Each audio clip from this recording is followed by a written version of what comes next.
And we're here. What's up? This is podcast 1558. This is Billy Truelove. I got Matt Bird with me tonight. Justin Herrera is out saving the world. He'll be with us later this week. We're going to be putting a little more up, but tonight, going through our weekly session here, going to talk about a handful of things. Don't know if you can see in the background, Matt. I got on the 2018 Rams-Chiefs game. The Monday night game? Yeah, Monday night game in L.A. Supposed to be at Mexico City. Man, one of the coolest games ever. Probably my favorite loss of all time. Yeah, absolutely. And you wouldn't think that game turned out the way it did with under 2 minutes left in the first quarter. The Chiefs have 7 points on the board. Yeah. And, man, this game, once it turned on, it was out of control. Man, if we could have just gotten any help from that secondary. That was the biggest problem with Bob Sutton, is that once they figured it out, it was over because he wasn't going to change it. It's so interesting and a little irritating how that Andy Reid just kind of let that happen until it was time to let him go. And they just never addressed it. But whatever. Spags has shown that he's constantly going to tinker until he gets you. That's awesome. But yeah, hell of a game. That got game of the year. I actually get excited now for, the ESPYs and shit, because there's a solid chance Patrick did something to be in game of the year or something like that, which this was that year in the ESPYs. What else is going on in Chiefs world, if there's anything going on at practice? I mean, most everybody showed, which I like, because winners show up to OTAs, plain and simple. If you want to do well in the season, for some reason, you have to show up to OTAs. Yeah, absolutely. And giving yourself all the advantage you possibly can. It's just after a weird offseason last year, and get your shit together. I'm seeing starting to see people now talking a little bit more about who my breakout player of the year nominee was a couple months ago, and Clyde Edwards-Helaire, seeing he's going to be a bigger piece of that passing game this year, it sounds like. And if he gets things slowed down for him, and this line is what it is, I cannot wait to see what how he's going to play. I think he could really be a Maurice Jones-Drew type of dude. But also, I mean, he's just that low to the ground, shifty dude. He's not quite as stout, but certainly get us back some of what we had this night in Kareem Hunt. I mean, if we had Kareem, God, I really do think that AFC Championship game is different if Kareem is in there against New England. The refs were super active the beginning of this game, which is 100%. Certainly why the score is what it is, but they eventually got out of the way, and everyone got to play, and that sucked because our defense needed some help from the refs. I cannot wait for this season. I was at the barbershop yesterday. There you go. And one of the barbers in there, awesome, hilarious dude. His name is Joey. He's a Patriots fan. So he's always the one that will let you hear it and believe he's being as honest as he can about the Chiefs to you. And but he knows that he understands Patriots ain't there right now. But I was a little blown away. He's saying that he doesn't think Patrick can play under center. And I don't know. I didn't know if I was missing something. I obviously said no, and said yes, he can. But I got to thinking, Am I missing something? Are we dropping back just 90% of the time? I don't believe so. We're dropping back a lot. Or not. I guess that wasn't, and that's not what I meant. And that's not what I meant. That I guess not. Obviously, I know we're driving back to pass a lot, but are we playing from shotgun? At a huge percentage of the time. I feel like we are, Yeah. but at the same time, why should he have to play under center? If playing shotgun 85-90% of the time works, keep doing what works. But in respect to turning up the run game in the red zone, he believes you're really going to need to line up under center and run the ball traditionally. It is a little harder to read. You get that play action pass with there. I feel like it. Whether we do it or not or a lot is one question.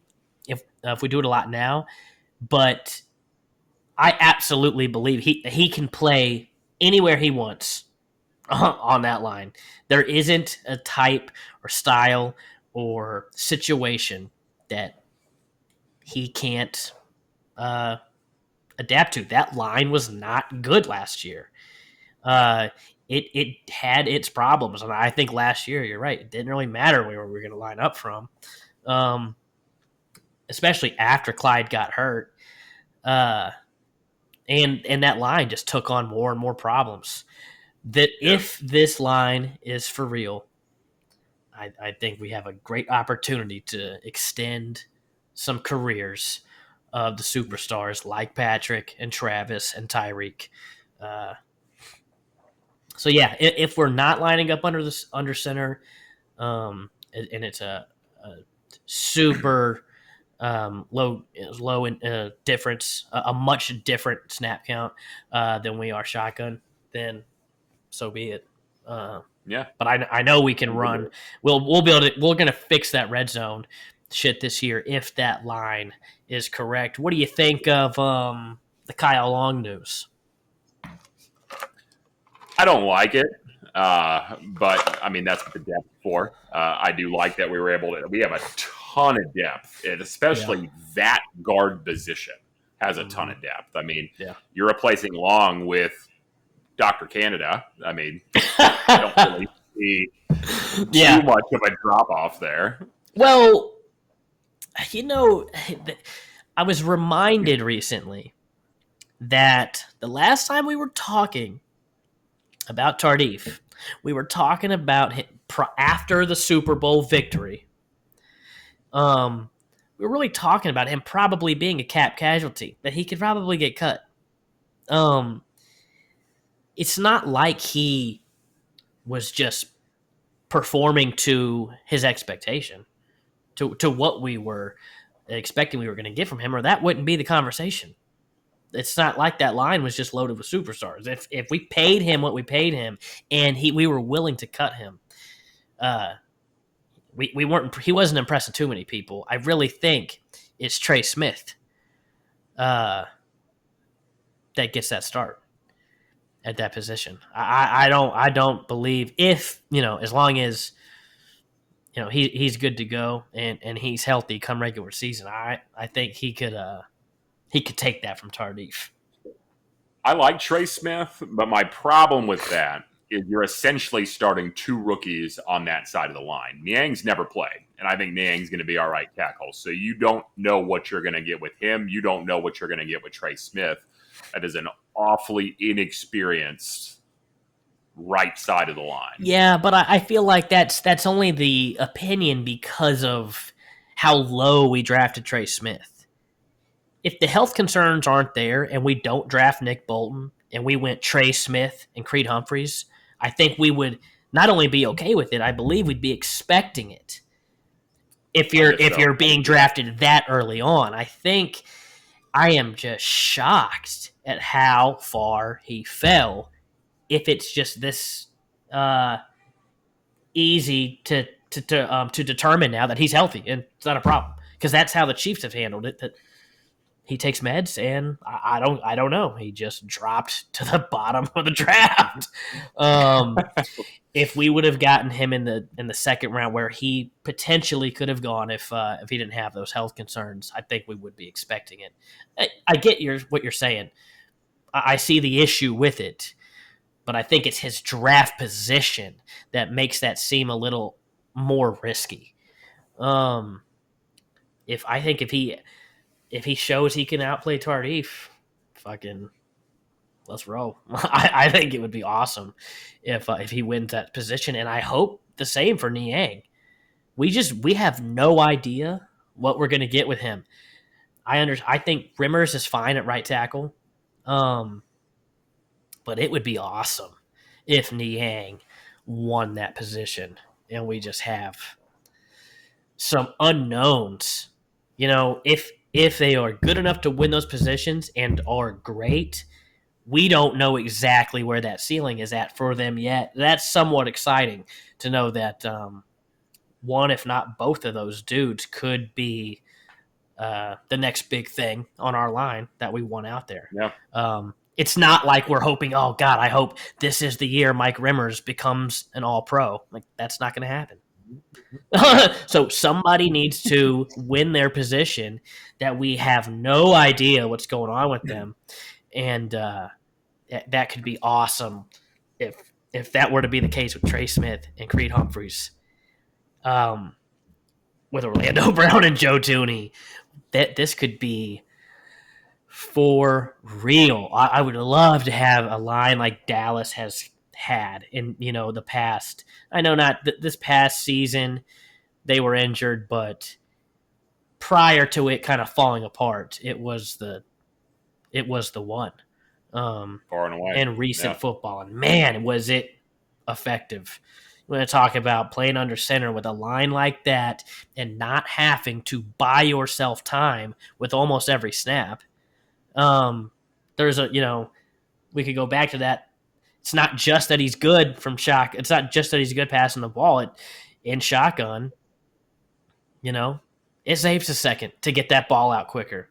He needs time. He's getting a head start. He knows in some instances he's just got to take off. In both Super Bowls, that was the case. Let's not forget, that line even had Eric Fisher and Schwartz on it. It was still, we were getting beat up front in that game for a long time, until we found their off switch on 3rd and 15. But if this line is for real, I just don't know what to say for the rest of the league, because I know it's bias and it's ridiculous to hear. Obviously, no one cares about a Chiefs fan that says that, but I think trying to think about it realistically, I think it is a humongous asset that Patrick Mahomes has not had yet, that we're going to get to see him with. This is his, he's still going into his prime.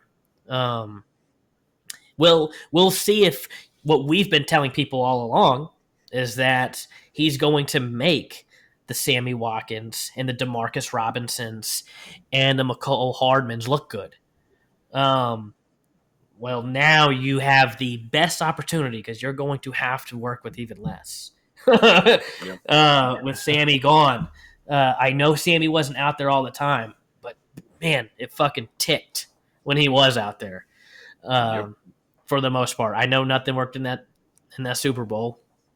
No thanks to the offensive line, which is what we're talking about right now. That you give him a clean pocket in that game. We just have no fucking clue what happens.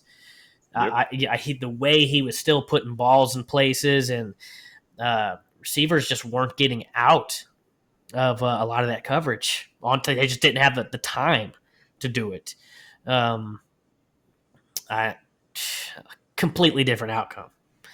And certainly you go back to AFC Championship game, Patriots, just different outcome. If he's actually in that game it was all defense, but still when you're in a game where your defense is just gone, you've got to be able to control some clock if you get the smallest of leads. And that was never an option for us. We could not just put a pin in it, run the ball, and put a team away.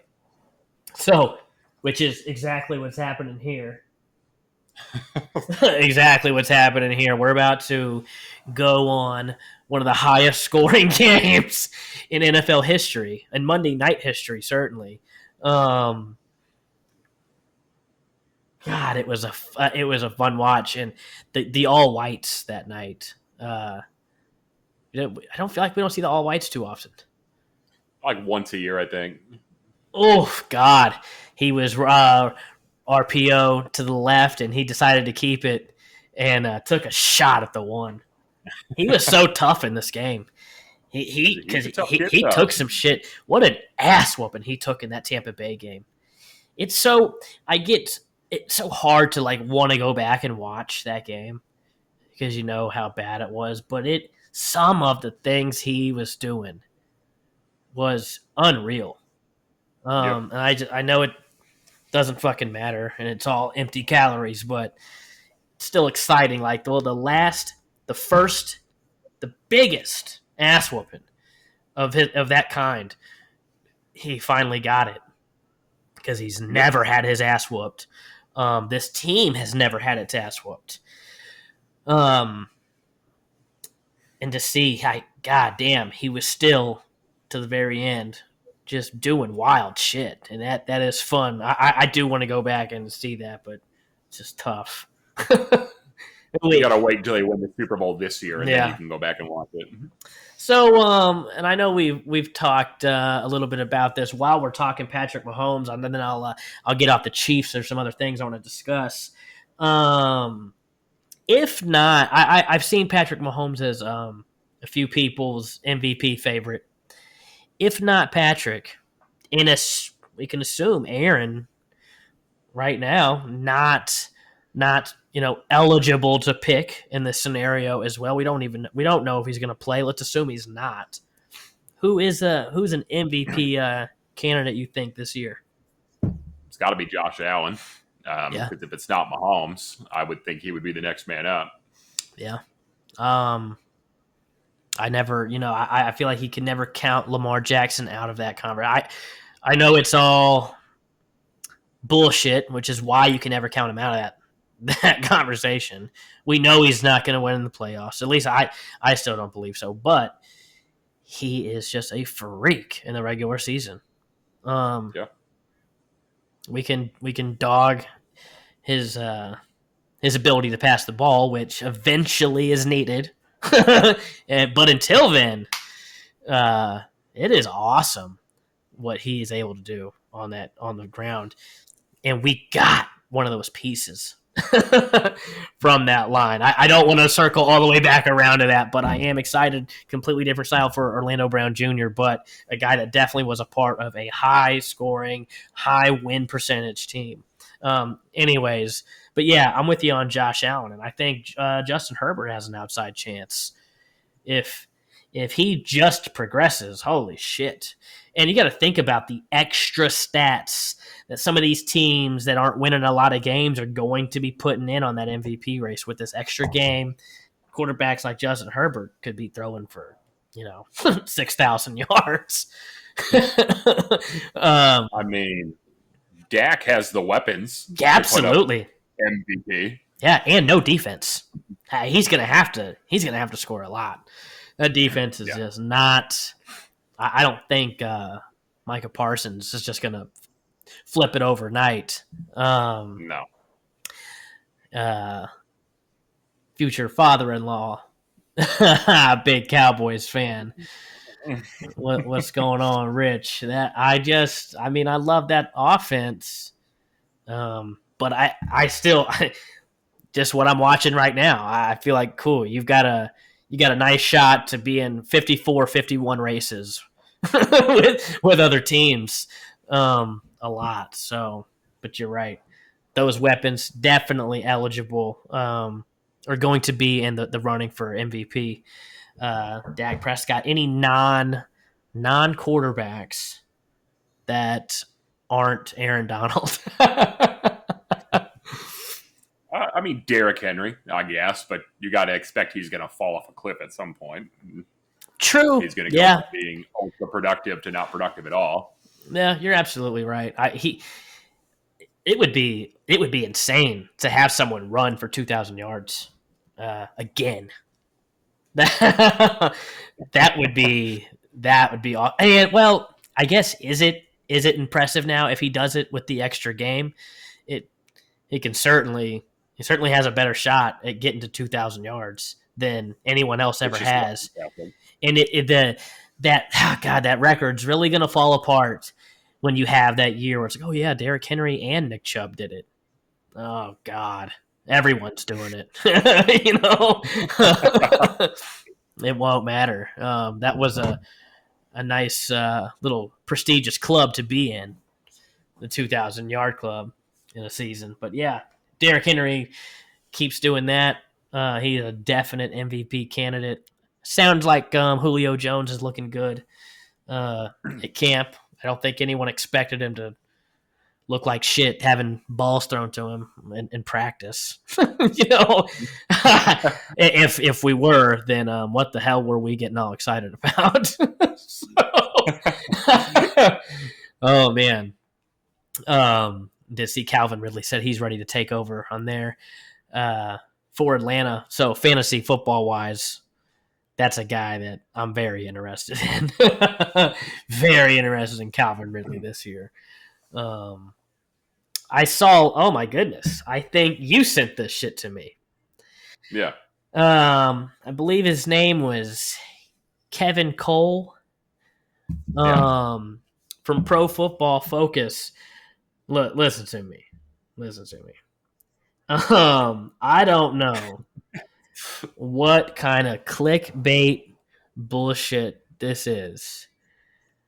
But to run Patrick Mahomes one, okay, fine. Deshaun Watson. I mean, okay, I guess it just seems like who knows what's going on with him. Lamar Jackson, okay. Aaron Rodgers, I just don't know how Aaron Rodgers is not above the previous two names. Yeah. Aaron Rodgers should be number 2. Tom Brady 5. Okay, sure. Tied with Russell Wilson. In fact, they put Tom Brady above Russell Wilson in that ranking as the tied. Not sure if that means anything. Because if so, I think it's bullshit. I think Russell Wilson should be higher than Tom Brady. We're talking quarterback rankings, not team rankings. And if I get to pick the team, I'm picking Russell over Tom. Justin Herbert at 7. I'm cool with that. This is really where it just falls off the fucking tracks for me. Matt Ryan at number 8. And that's when I decided, okay, I've been gotten. And I've read their post as long as they are hoping people will read it. And this is clickbait bullshit is all this is. Yeah. Matt Ryan, number 8. Dak Prescott, number 9. Probably, like I said, if we're assuming everything's good, like you're assuming with Deshaun Watson, I probably went Dak over Tom Brady as well. If I get to pick the guy, if I get to put the team together, Baker Mayfield, number 10. Okay. I'm sorry. Where the fuck do they get off not putting Josh Allen on this list at all, but Matt Ryan and Baker Mayfield are on it? Yeah. And Josh Allen should be in the top 5 probably. So you're saying there's 10 quarterbacks, 10 that you want over Josh Allen. Who got an MVP vote. Who took his team to the AFC Championship game. And is, honestly, yeah, he is a top 3 quarterback in the league. Yep. If I'm picking, give me Mahomes, give me Allen, give me Rodgers, in that order. I still want Allen is young and is still figuring it out. You give that guy gets a better line, gets some of these things, dude. Fuck that.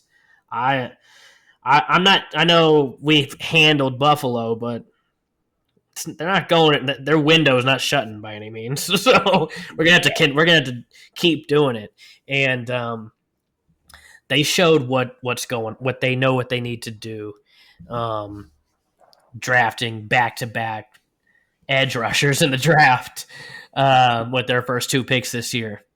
That you got to get to Patrick, and it just got a lot harder, presumably, to do so. So you better figure out a way to get pressure on us. You got the AFC Championship game, and really until further notice, I think runs through Arrowhead.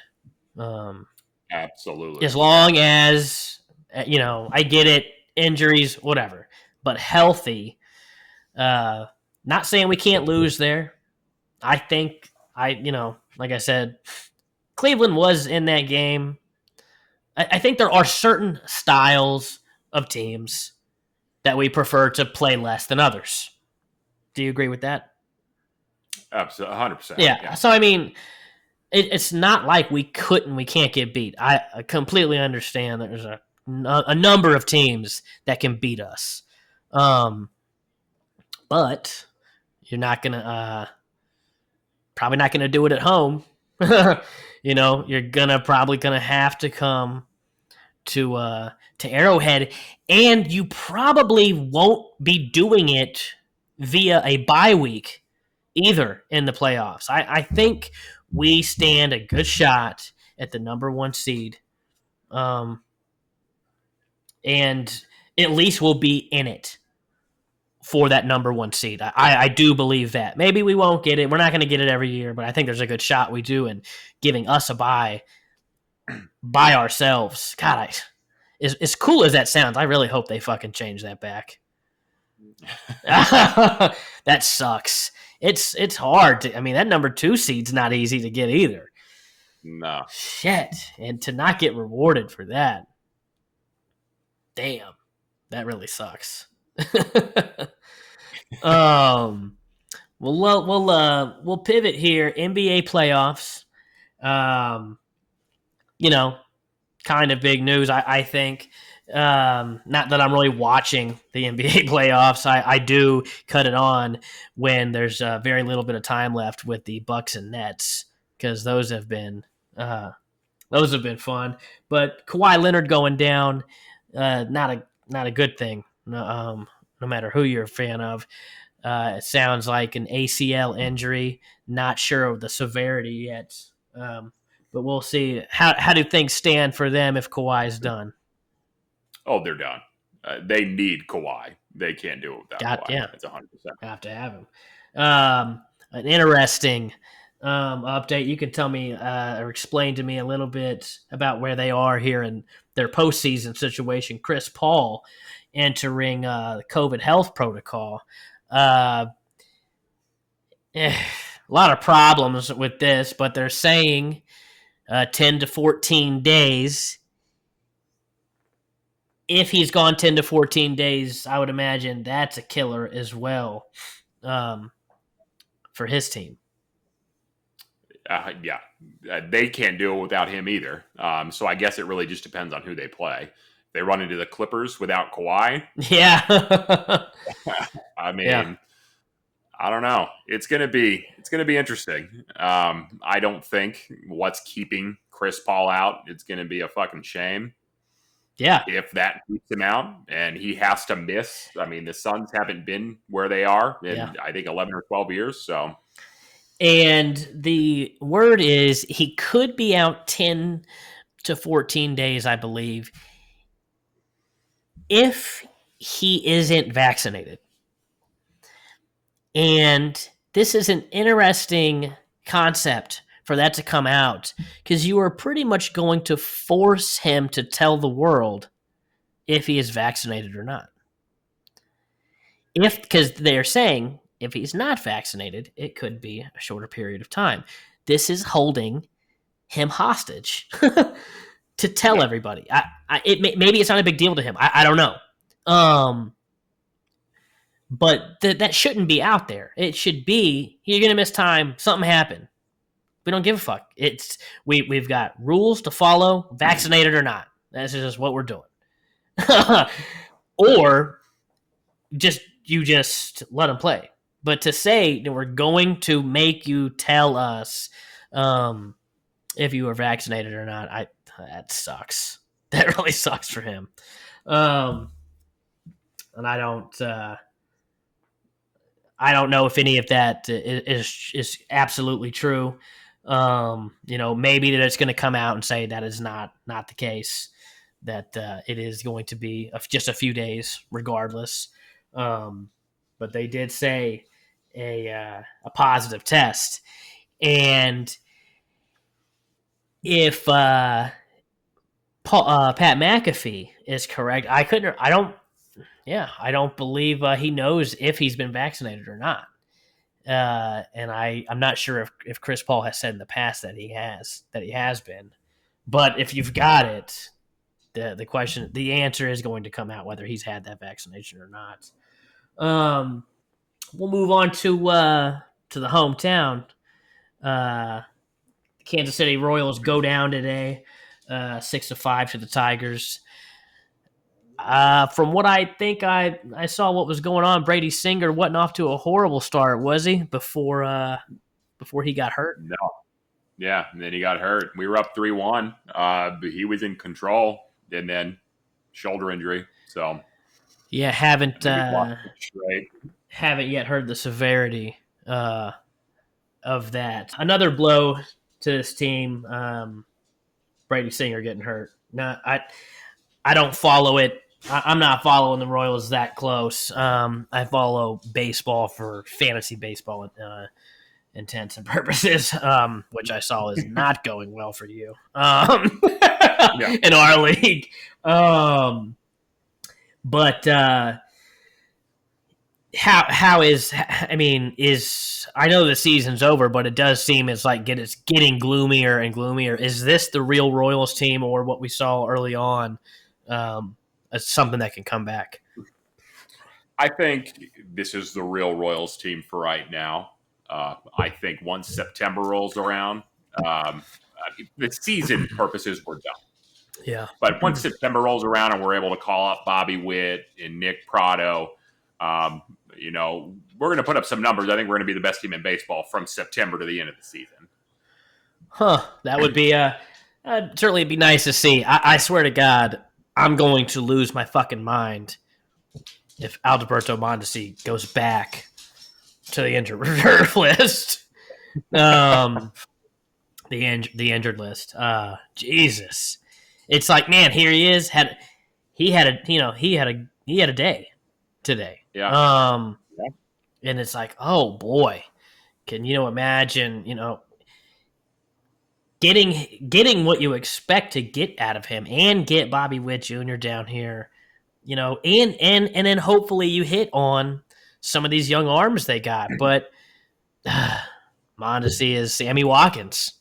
Mondesi is Sammy Watkins. I texted a buddy of mine earlier today and told him that Mondesi has to be the most frustratingly awesome player in Kansas City sports history. You see him, and he plays for like a week, and he just puts up huge numbers, and then he's out for 2 more weeks. Yeah. And it's just a cycle. I would argue that losing Bo Jackson to injury was pretty upsetting. I know different set of circumstances, but oh my God. Are you kidding me? Sort of injury, but yes, I get it. Different strokes or something. What the hell is going on with these pitchers and this spider tack? I mean, it's been happening since basically the beginning of time. Pitchers have always used something to help them grip the ball. Spider tack is just a little bit more helpful than other shit they've used in the past.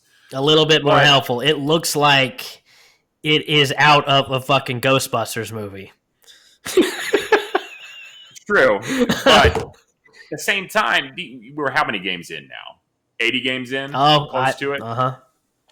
These guys have been using this all season, and now you're telling them to completely change how they've been all their preparation, how they've been pitching, everything. I mean, you saw Tyler Glasnow go down in the past few days with an injury, and he came out very upset, and I don't blame him. He's probably done for the year if this is Tommy John. Yeah.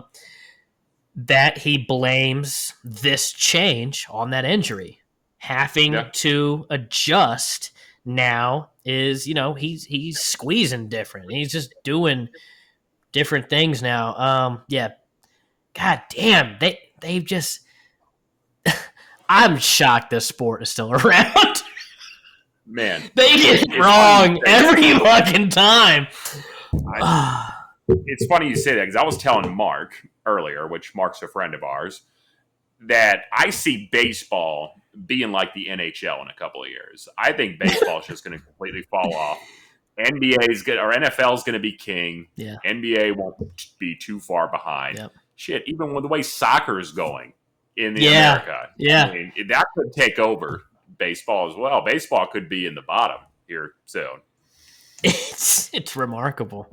I mean, some of the biggest stars the sport has ever seen, they can't get a pool. They can't find that boost in their fan base because they just do stupid shit. They got the CBA. I was talking to Mark, our friend, because I wouldn't know this. He was saying that the CBA is up after this season. God damn, if this league has another lockout or some shit, man, just bury the key with them. Okay? God damn. It is remarkable. I try to get into it with fantasy baseball, and it can be. Fantasy baseball is exciting. But the fact that what really irritates me about baseball is how little I get to watch. I've got ESPN, okay, so I'll get to watch a game or two they give me. I got ESPN Plus, they'll give me a game or two. It's not like I got cheap cable. I mean, I've got ESPN and shit, but I can't watch the fucking Royals. Like, ever. It is like, what? Where the fuck does that seem like it makes sense? To make it so difficult to let fans watch baseball on TV. And, I mean, I don't know if you heard, but Bally Sports said they're coming out with streaming next year. But it's going to be something like $23.99 a month to subscribe. I remember. I think game for $23.95. Yeah, I did see this. Okay, so look, like I said, I have what I have. It's not the craziest of cable, but it's also not. I don't have NFL Sunday Ticket. I don't have Red Zone. I don't do the extra shit. And I still get to watch a ton of football. And I don't miss a Chiefs game. I understand Major League Baseball can't do that. There's just so many goddamn games. But when I heard that dollar amount for the Bally Sports, now that I remembered what the fuck I was talking about, I kind of thought, I don't think that's that bad. That's a ton of games. If I'm understanding you correctly, from what I saw them put out there, Royals and Sporting KC. Yeah. And I'm just thinking, well, fuck. It's supply and demand. I don't understand why we would expect them to make it any cheaper. I don't have any other options. Like, I feel like the other options I've heard are much more expensive, like MLB Network and shit like that. And I don't even know what that would get me if I had it. I don't know if I get to watch every Royals game with that. Like NFL Network, you don't really get shit with NFL Network. As far as just seeing, watching games, you get, Red Zone or whatever. But I don't know what MLB Network does, but I would pay that for Bally Sports. Everyone told me I was stupid. I mean, you really got to think about it. Are you going to watch that many games? Well, it's just $23 a month. It's not $23 for the year. It's $23 a month. Yeah, I get it. I mean, when you might watch 2 games a month.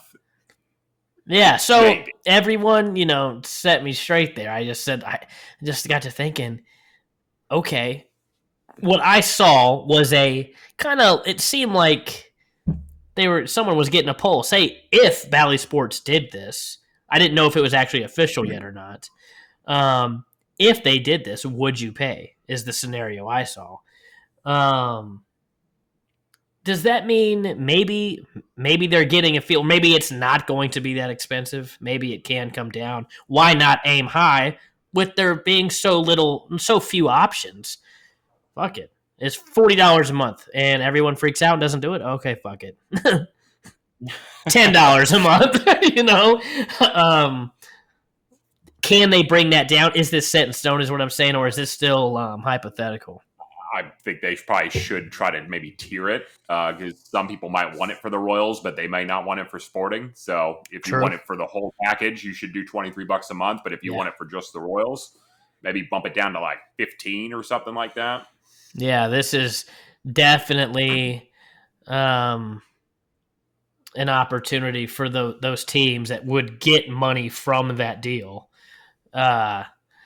Sporting Kansas City is definitely the beneficiary of being in that agreement.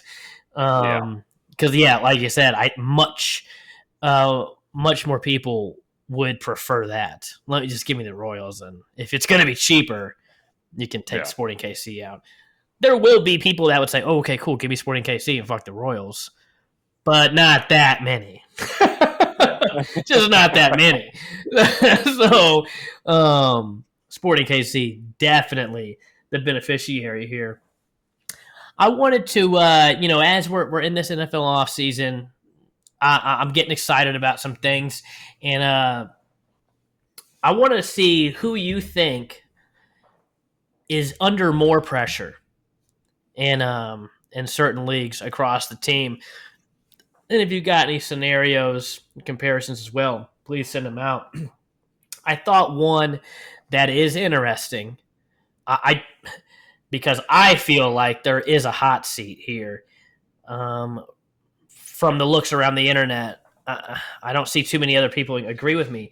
Who do you think is under more pressure between John Gruden and Derek Carr in the AFC West? Gruden. He has to live up to that 10-year deal. And I was sort of thinking that the same way, but if I'm Gruden, I still got, 6 years left on this deal? Am I under that much pressure? They have a certain plan in place. I don't think you give I certainly don't see the Davis family walking away from Gruden until he wants to go. I don't know who else is going to come up. That would be we'll see. Things would have to get really bad, I think, for them to fire him. I think it's Derek Carr. I think I saw some people tend to agree with you, but I get he's put up good numbers and improving numbers 2018, 2019, and 2020 over those 3 seasons. But I don't know. I mean, is it enough? At some point, if you lose enough games, the AFC West, they will be at the bottom of the AFC West. That is without doubt. They will absolutely be at the bottom of the AFC West. And, an injury here or there, and all of a sudden you're drafting in the top fucking 10. You think John Gruden passes on Justin Fields? No. I don't, or, whatever, just that hypothetical, would they have passed if they were drafted number 1? Would they have passed on Trevor Lawrence? No. Derek Carr is not safe. I understand it's going to take a good quarterback. I mean, he's not horrible, but he could be replaced if the right opportunity becomes available. I don't think we're just going to see John Gruden's falling out of the sky or popping up in the draft for you to get. They're with Gruden. But I understand what you're saying, but I disagree. Let's go New England, and I don't know who the correct two people are even to ask. Is Belichick or Newton under more pressure? Does Mac Jones have any pressure? I think Newton would be under a lot more pressure. I think Belichick gets a lifetime pass at this point from ever being under any kind of pressure. Yep. Mac Jones, no, probably not, because he's not really expected to be the guy day one. I think it's all sits squarely on Cam Newton. And I think I agree with you. People are putting their predictions out of how long Cam Newton lasts. I haven't heard how things are going in camp. What I've seen has not been good, but I've seen very little.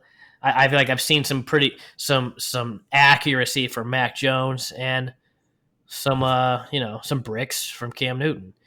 That's going to happen from time to time. I just don't. Bill Belichick says that Cam Newton is far ahead of where he was this time last year. Well, no shit.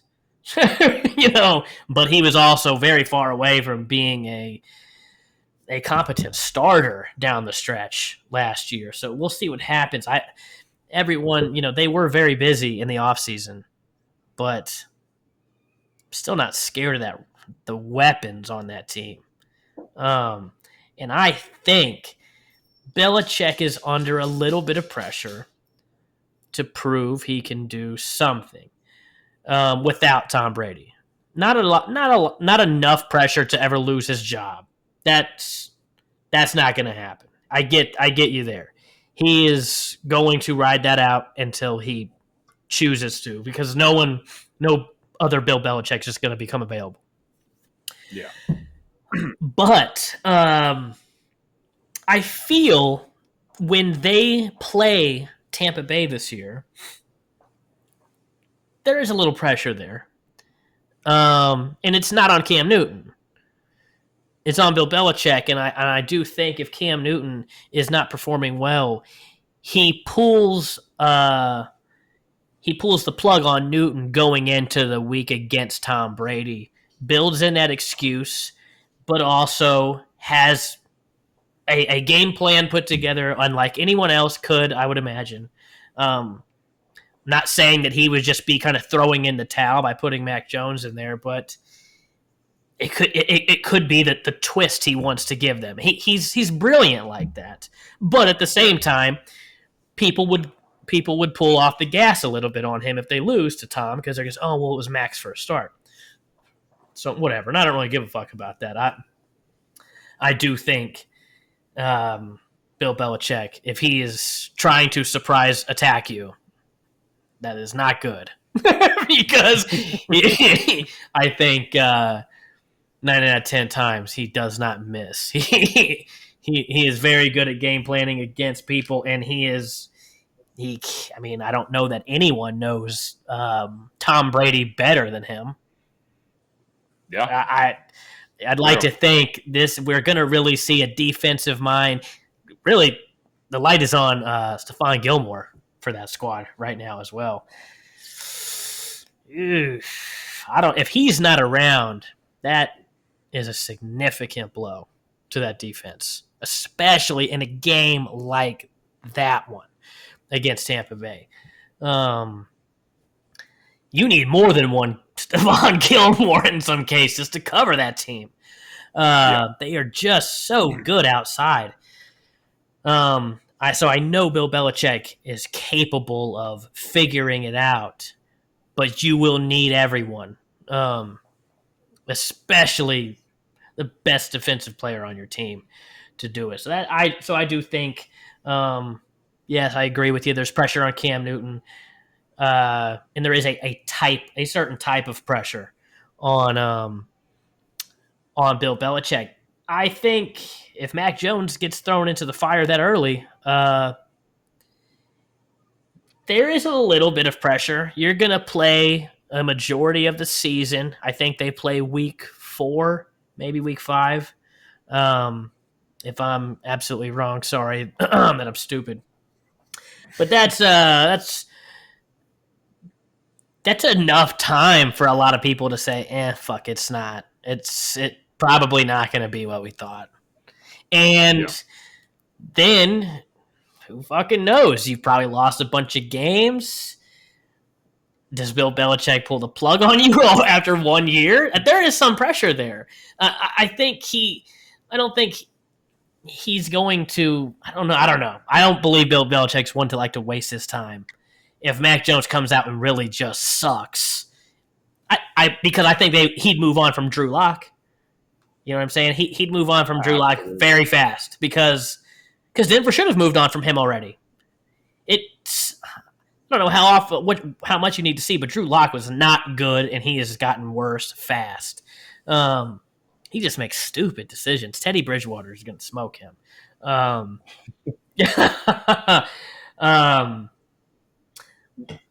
What about, is there any pressure on, I kind of be interested to see where you go here. Is there any pressure on Kyler Murray or Cliff Kingsbury? And if so, who's under more pressure in Arizona? That's a good one. I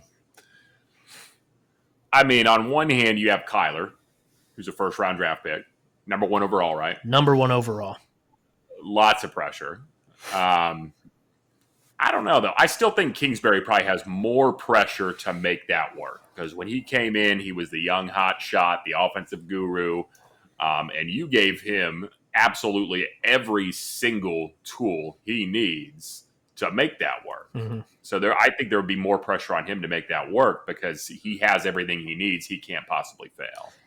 I agree with you 100%. I see how some people could frame Kyler Murray. He's got it all, but are there limitations? We got to make sure he stays off the injury list as well, because it hurts his game. But yeah, other than that dude can play. I mean, I think he gives you every opportunity you need to win. And especially, and like you said, he is going to. There is some criticism that's going to come with having that better surrounding cast that will come with him, but Kyler just does not fail often.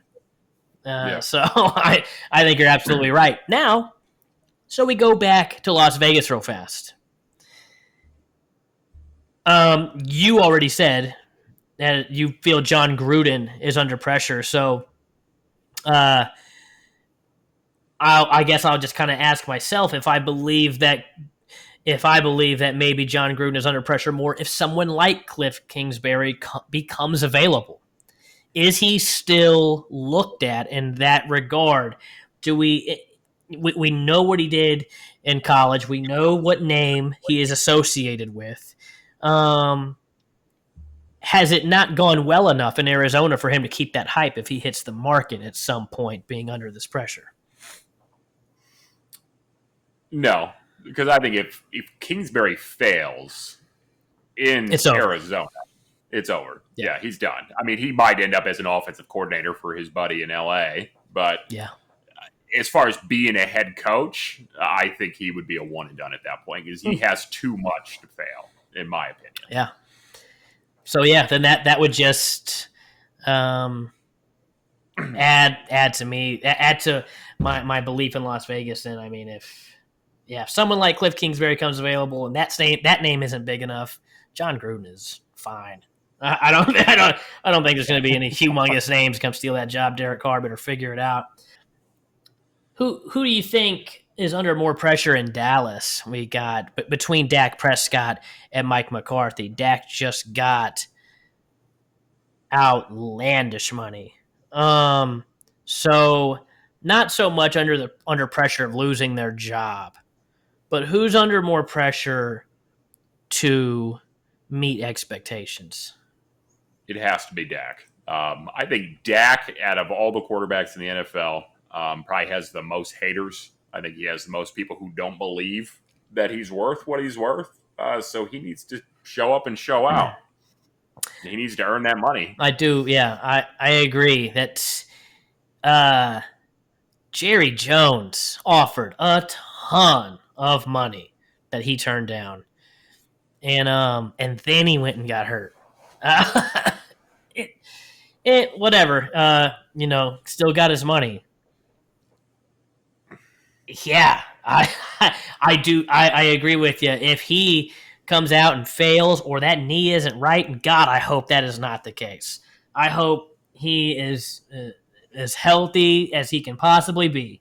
But we've seen some players not be quite the same. I think with quarterbacks it's different, but he is. I think he's an elite runner for a quarterback. Yeah. He is very dangerous, and god damn, he is big. If you do remove that from him,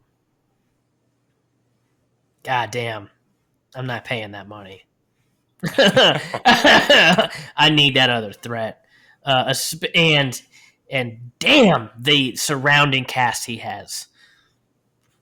Fuck, if you can't do it with this, and we gave you this money, I don't know what we're planning on doing next. What other receiver you want? How many do you need? Because we certainly can't pay 7 of them. They need to get that line right, but that defense is not going to help him. Like we were saying, they could be in a lot of those 51, 54 games. You get the right offense on the other side. It's like, oh, shit. You can't just outscore everybody. So we'll see. But I do believe in the category of losing their job, Dak's money will protect him long enough to bury Mike McCarthy. Yeah. 100%. They can't give up on Dak. They're not just gonna say, okay, well, next year, we're releasing him or trading him. They're not gonna do that. They're going to ride this out, and Mike McCarthy's going to be the first one to go. And it's going to be that defense's fault that they don't succeed. Yeah, well, I do think those are interesting situations. We'll see what happens. I'm so excited for football to get here, and those are some big questions that'll get asked. I do want to go over some other things with you. Not going to have the time tonight. We're going to be back on here this weekend. Talking football, probably talking NBA postseason as well. Should have Justin Herrera with us and Matt Bird. I'm Billy Truelove for tonight's podcast 1558. We're out. Thanks.